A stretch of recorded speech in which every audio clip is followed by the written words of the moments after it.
do you have any sense of Rudy Giuliani's awareness of or role in advancing Dr. Eastman's theory? On the morning of January 6th, I think he called me out of the blue, right? And I was like getting dressed.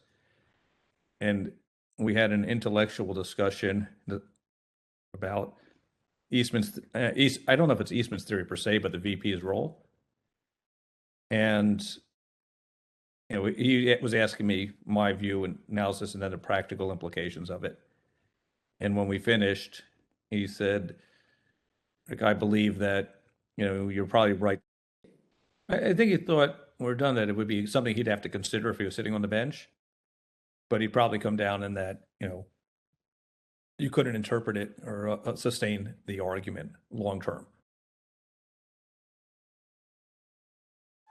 We're here just very briefly to make a very important 2 points.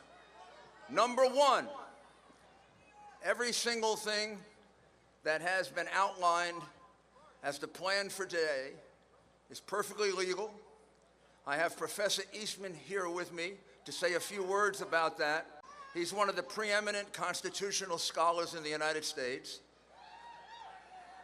It is perfectly appropriate, given the questionable constitutionality of the Election Counting Act of 1887, that the Vice President can cast it aside, and he can do what a president called Jefferson did when he was Vice President. He can decide on the validity of these crooked ballots, or he can send it back to the legislatures, give them 5 to 10 days to finally finish the work,